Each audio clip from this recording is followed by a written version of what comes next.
Il y a 2 mois, Thierry Mariani avait annoncé avoir retenu le projet long du dédoublement de l'A9. Une situation loin de satisfaire tout le monde.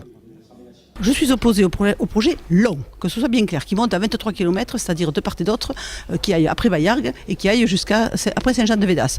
Ça sert, à mon avis, strictement à rien. Selon elle, le problème ce n'est pas la circulation sur l'autoroute, mais ce sont les embouteillages aux entrées et sorties de Montpellier. Si vous n'élargissez pas cette sortie, forcément vous avez des voitures qui, en arrivant en haut, pratiquement au zénith, vous voyez où je veux dire, se retrouvent bloquées parce qu'il y a des voitures qui arrivent le matin et partout, d'ailleurs toute la journée, et de la Grande Motte et d'ailleurs, et qui ne laissent pas passer. C'est comme si c'était un stop. Donc mettre un stop à 50 mètres de la sortie de l'autoroute, ça amène forcément des voitures qui stationnent sur l'autoroute. Et c'est là où c'est dangereux. Devant l'opposition de certains élus, le secrétaire d'État a décidé de revenir à une nouvelle phase de concertation où chacun pourra s'exprimer. C'est un appel que je fais par votre intermédiaire.